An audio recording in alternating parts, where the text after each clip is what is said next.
Hey there, monsters. It's Chris. I'm one of your coaches for this coming up season of the DRC 5K program. I'm a little late to the party. Emily has already given you one video so far, so you have gotten that little workout. So this is going to piggyback on some of that a little bit and also kind of give you an idea of what we're going to be looking to see this season and what we're hoping for you. So it's a little bit about me real quick.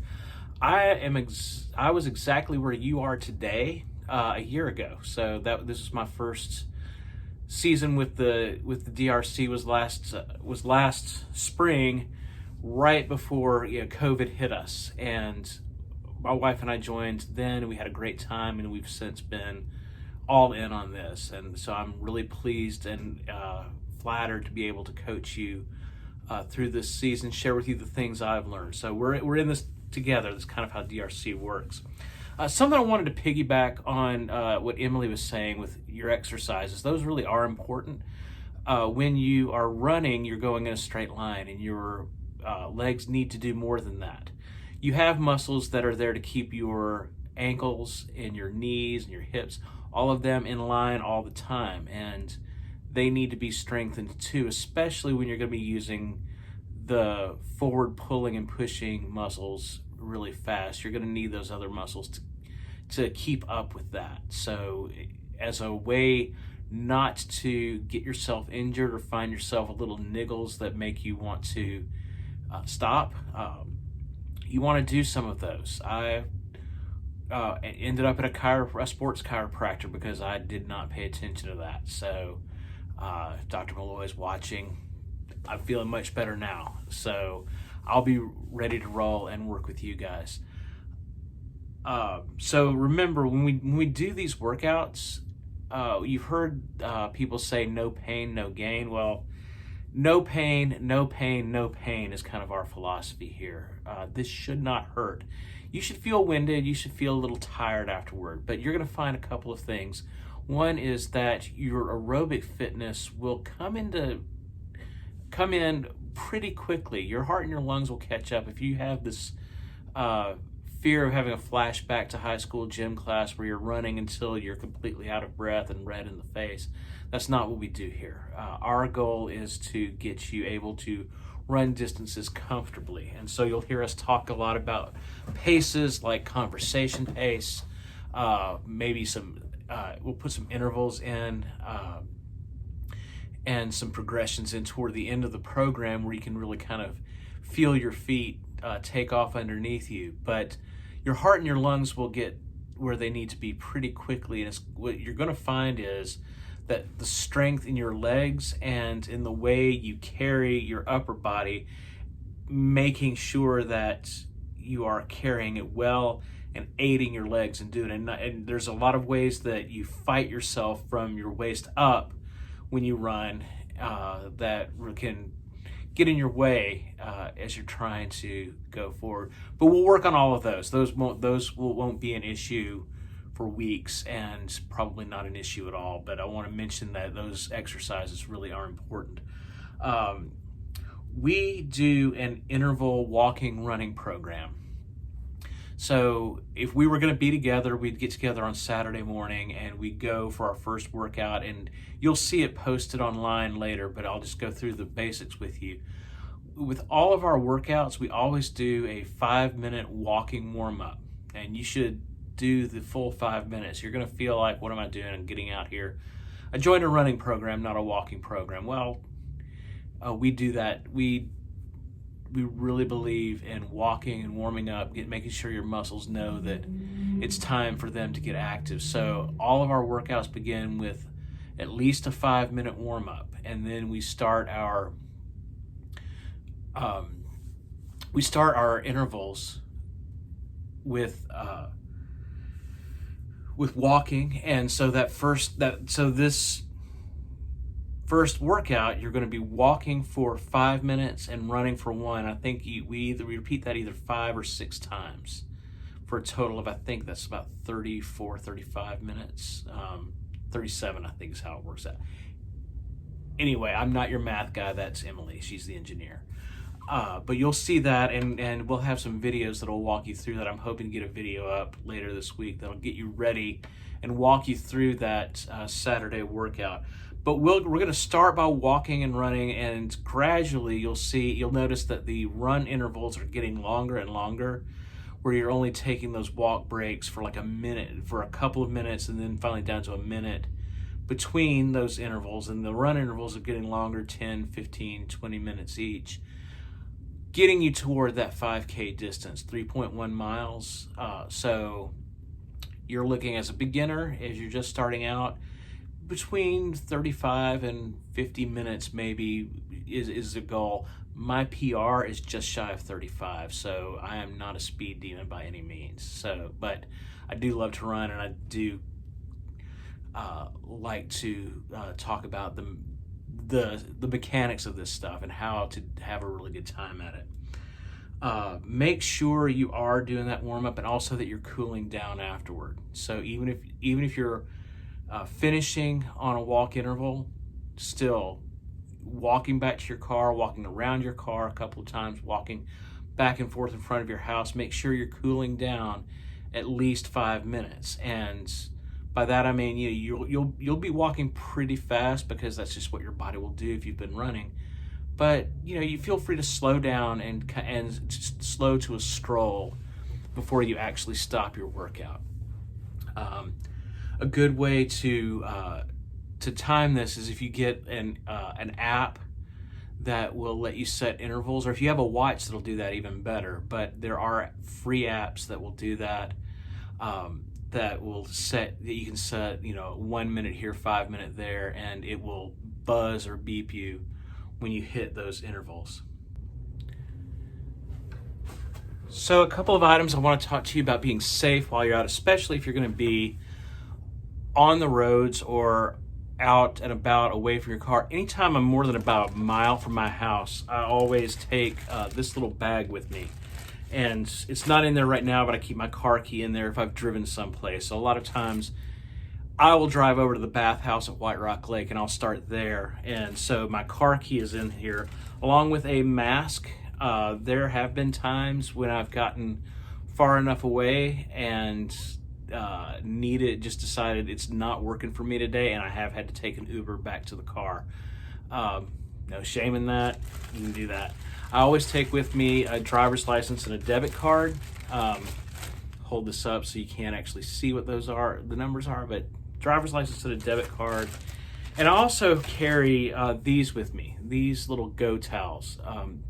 They're cheap. You take some kind of paper with you, trust me. Especially if you're out at a park or at the lake or something like that, and you haven't been running before and your body's not used to it, you might actually need to find a facility. You can't always be sure how well they're stocked. So this is some cheap insurance to keep you going there. So I'll put a link and recommend those. When you are out, a couple of things you want to think about. If you like to run with music, or if you're taking a video, talking with someone, or with a video that you're listening to, or a podcast, we do some videos that actually walk you through the workouts, telling you when to start, when to stop running, and keeping up with the intervals. If you're going out like that and you're wearing headphones, one ear only. That way you can hear cars, you can hear traffic, you can hear cyclists. Cyclists really should yell on your left. And they will, if they are passing you, they will pass you on your left. And when they do that, that does not mean move to the left. That means stay in your lane, do what you're doing, and it's on somebody passing you to make the move, right? Now, if you're out and running with people, no more than 2 abreast, all right? And if you hear that on your left and there's 2 of you, get into single file. It's not a real hassle for you, but you really want to avoid an accident. They won't want to hit you because your bike is their bike is more expensive than you probably want to think about for a lot of these guys that you see riding around the lake. So they're not wanting to crash it or hurt you or anything. But be aware that that's what they're going to do.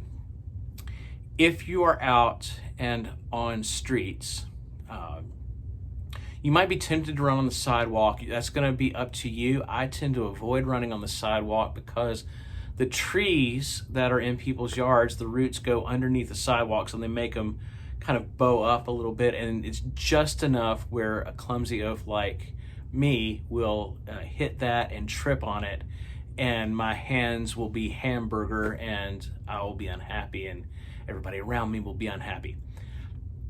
So be aware of that, and if you want to run actually on the street, pick a really lightly traveled one if you can. Pick a really lightly traveled one, even if you have to work pretty hard to find one. You do not want to be playing Frogger as you're just starting out running. Run against traffic. So here's the rule. If cars are able to use whatever you're on the left-hand side, so you can see the cars coming toward you. You will see them, they may not see you. All right, you need to be prepared to jump out of the way. You can jump out of the way faster than they might be able to turn or to brake. So be safe that way and run against traffic. If you are on a pedestrian and bike path, I'm thinking like the Katy Trail, okay? Or those parts around White Rock between the barricades where there's no car traffic allowed, you're going to want to be on the right. So an easy way to do that is if you see a car, start on the left, and as you go through barricades, just cross to the other side of the street, right? So if I'm coming from the bathhouse, I'm going down, I'm on the left-hand side, and I go through that first barricade on the way to Dreyfus Club, and I'm going clockwise around the lake, right? As I go through that first barricade, I come over to the right. And then as I get down to Dreyfus Club, there's another barricade. I'll cross back over to the left side so that I'm always facing oncoming car traffic. Not everybody follows that rule, but you should follow that rule. It'll keep you safe. If you're running after dark or before sunup, you should go get yourself a light, a good camping light that will fit on your head. That's a really important piece of safety equipment. You don't want to be invisible to cars, and you certainly, if you want to have the visibility to see what's in front of you, so that you don't trip on anything and have a bad time, especially toward the halfway point of your run when you're from the furthest point from start that you can get. So keep those things in mind. Remember, on the left, against car traffic, a light if it's after dark or before sunup, and one earphone in if you're using them at all. We're going to be getting ready for our goal race is going to be the BMW Dallas 5K, which is part of the Dallas Marathon weekend. You might have seen it got postponed this year. It was supposed to happen in December, but this year because of COVID, they pushed it back to May, and knock on wood, we're going to be in a position where that can all go off. It's going to be a fantastic time. If you've never been to a race like that before, you're in for a real treat.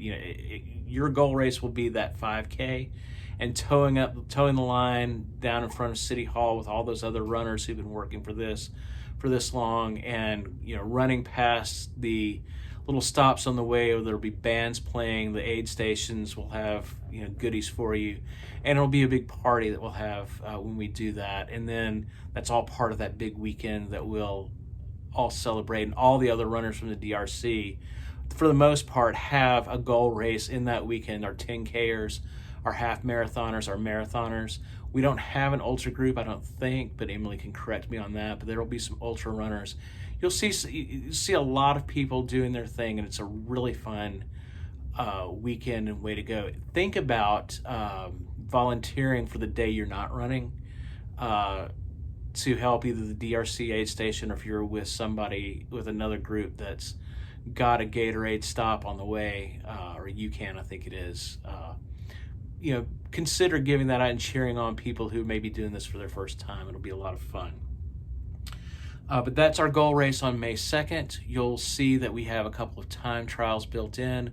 where we kind of practice doing that distance. 5K is a fun distance. It leaves you with enough energy to do the rest of your day and feel like you've really accomplished something. So it's a fun one, and we'll be looking forward to getting ready for that. A word about our apps. So again, our main communication is going to be through Facebook. This is where you'll get videos like this. We'll post videos that we find that other people have done about running form, running fun stuff about running.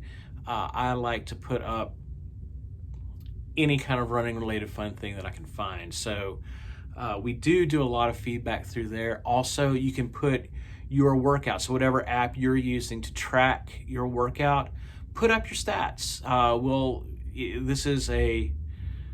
It's not a place to compare yourself with others. It's a place for you to put up something for all of us to celebrate.